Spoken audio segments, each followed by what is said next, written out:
A few moments later.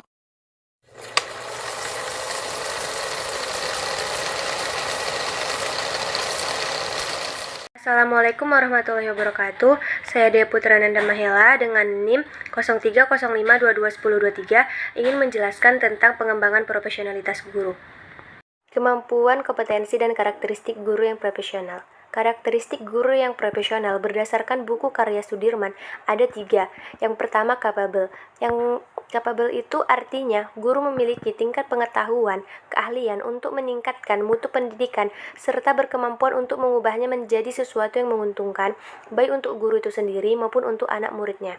Yang kedua itu inovator, artinya guru selalu berusaha mencari inovasi-inovasi terbaru dalam menemukan solusi kesulitan dalam proses belajar mengajar, sehingga dapat dipecahkannya kesulitan dalam pembelajarannya.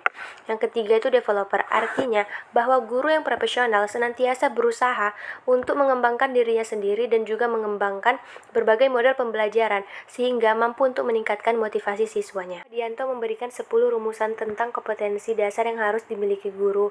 Yang pertama, menguasai bahan ajar. Maksud guru menguasai bahan ajar ialah guru yang memahami dan memiliki pengetahuan mendalam tentang materi pelajaran yang akan dia ajarkan sehingga dapat menyampaikannya dengan jelas dan efektif kepada siswa. 2. Mengelola program belajar mengajar. Maksud guru mengelola program belajar mengajar yaitu dengan merancang, melaksanakan, dan mengevaluasi kegiatan pembelajaran agar sesuai dengan kurikulum, memahami kebutuhan siswa, serta menggunakan metode dan strategi yang efektif dalam proses pengajaran. Yang ketiga, mengelola kelas. Maksud guru mengelola kelas yaitu dengan merencanakan dan melaksanakan aktivitas pembelajaran, menciptakan lingkungan yang kondusif untuk belajar, menjaga disiplin, serta berinteraksi secara efektif dengan siswa untuk memastikan efisiensi dan efektivitas proses pembelajaran di kelas. 4. Menggunakan media atau sumber belajar. Maksud guru menggunakan media atau sumber belajar yaitu untuk memperkaya pengalaman pembelajaran siswa serta menjelaskan konsep secara lebih visual atau interaktif, serta meningkatkan keterlibatan siswa dalam proses pembelajaran. 5. Menguasai landasan-landasan kependidikan. Maksud guru menguasai landasan-landasan kependidikan yaitu dengan memiliki pemahaman mendalam tentang teori, konsep, dan prinsip-prinsip dasar pendidikan. Yang keenam, mengelola interaksi belajar mengajar. Maksud guru mengelola interaksi belajar mengajar yaitu belajar mengajar dengan aktif berkomunikasi, memfasilitasi diskusi, mendorong partisipasi siswa, dan merespon dinamika kelas. 7. Menilai prestasi peserta didik. Maksud guru menilai prestasi peserta didik untuk kepentingan pengajaran dengan tujuan memahami sejauh mana siswa telah memahami materi yang diajarkan. Yang kedelapan, mengenal fungsi dan program layanan bimbingan dan konseling di sekolah. Maksud guru yang mengenal fungsi dan program layanan bimbingan dan konseling di sekolah yaitu untuk dapat membantu siswa mengatasi masalah akademis, emosional, dan sosial yang mereka hadapi. 9. Mengenal dan menyelenggarakan administrasi sekolah. Maksud guru yang mengenal dan menyelenggarakan administrasi sekolah yaitu memiliki pemahaman tentang tata kelola pendidikan, kebijakan sekolah, dan prosedur administratif. Yang ke-10, memahami prinsip-prinsip hasil penelitian. Maksud guru memahami prinsip-prinsip hasil penelitian adalah mereka dapat menggabungkan temuan penelitian ke dalam metode pengajaran yang akan diajarkan untuk pada siswanya. Sekianlah hasil penjelasan dari saya dan akan dilanjutkan oleh teman saya. Assalamualaikum warahmatullahi wabarakatuh. Assalamualaikum warahmatullahi wabarakatuh. Perkenalkan, nama saya Elsa Nandita, NIM 0305221005, ingin melanjutkan penjelasan mengenai pengembangan profesionalitas guru. Nah, di dalam pengembangan profesionalitas guru ini ada yang namanya strategi peningkatan profesionalitas guru. Nah, kita tahu bahwasannya Indonesia ini merupakan salah satu negara anggota ASEAN yang dituntut untuk memiliki daya saing yang tinggi. Salah satu upaya yang dilakukan oleh pemerintah dalam meningkatkan kualitas SDM yaitu melalui jalur pendidikan. Pemerintah merupakan sektor utama yang menjadi tulang punggung dalam mencetak generasi yang cerdas dan berdaya saing. Nah, ada beberapa strategi yang sejauh ini telah dikembangkan oleh pemerintah Indonesia. Antara lain yang pertama itu ada pendidikan dan pelatihan. Nah, di mana pendidikan dan pelatihan ini ada yang pertama namanya in-house training atau IHT.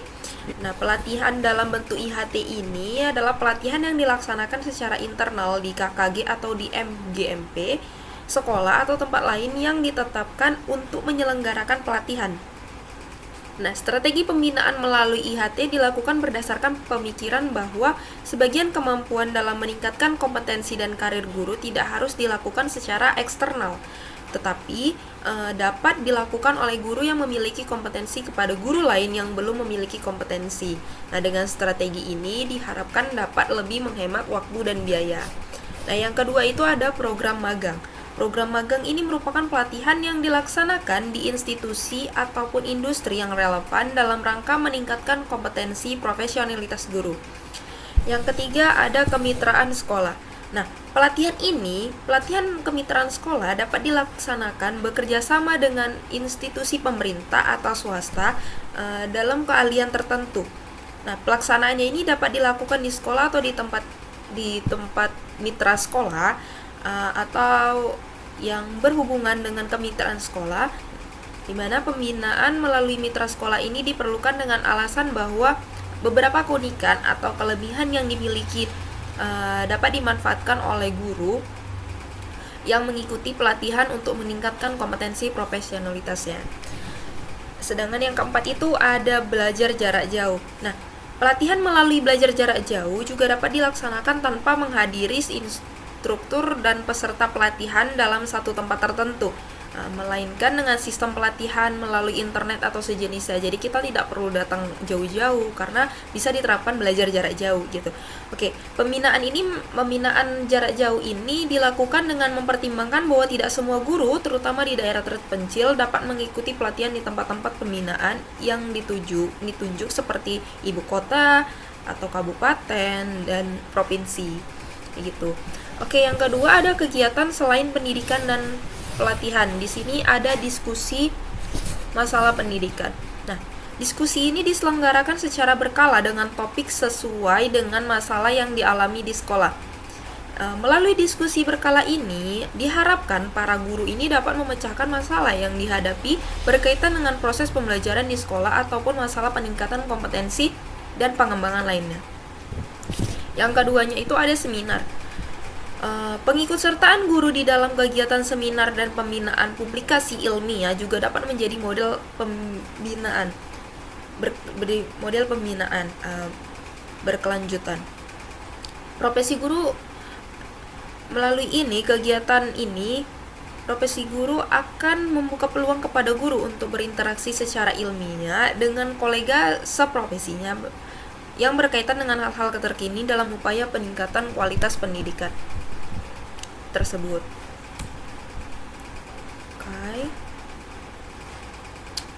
Yang kedua itu ada peran pendidikan profesi guru serta kreativitas guru dalam pembelajaran. Nah, pendidikan profesi ini merupakan program pendidikan tinggi yang dilaksanakan setelah program sarjana dan mempersiapkan peserta didik untuk memiliki pekerjaan dengan persyaratan keahlian khusus.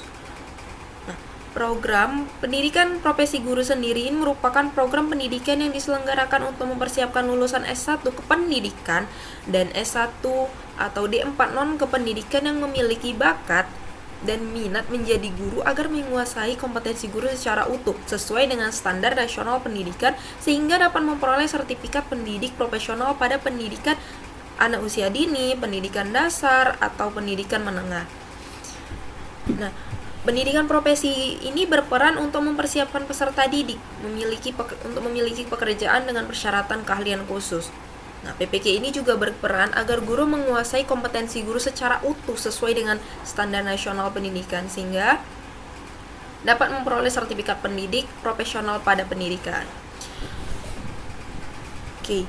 Fungsi guru dalam kepemimpinan di kelas itu ada sebagai motivator, fasilitator, dan pemacu maupun pemberi inspirasi.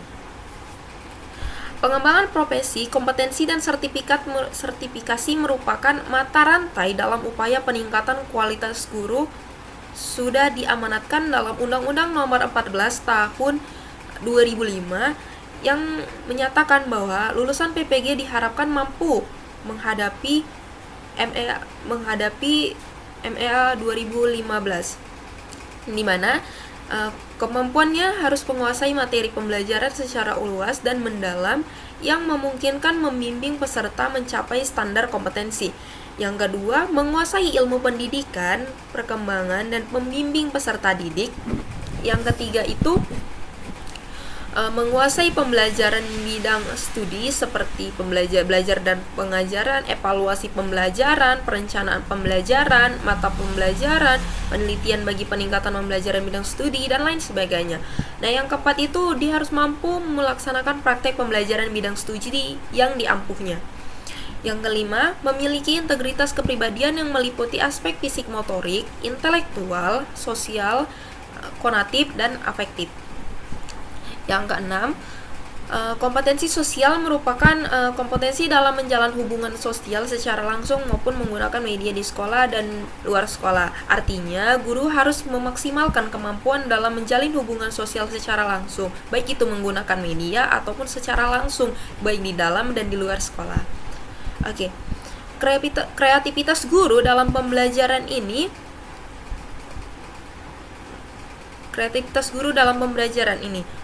Nobel menyebutkan bahwa ada 3 aspek yang mempengaruhi desentralisasi pengelolaan pendidikan.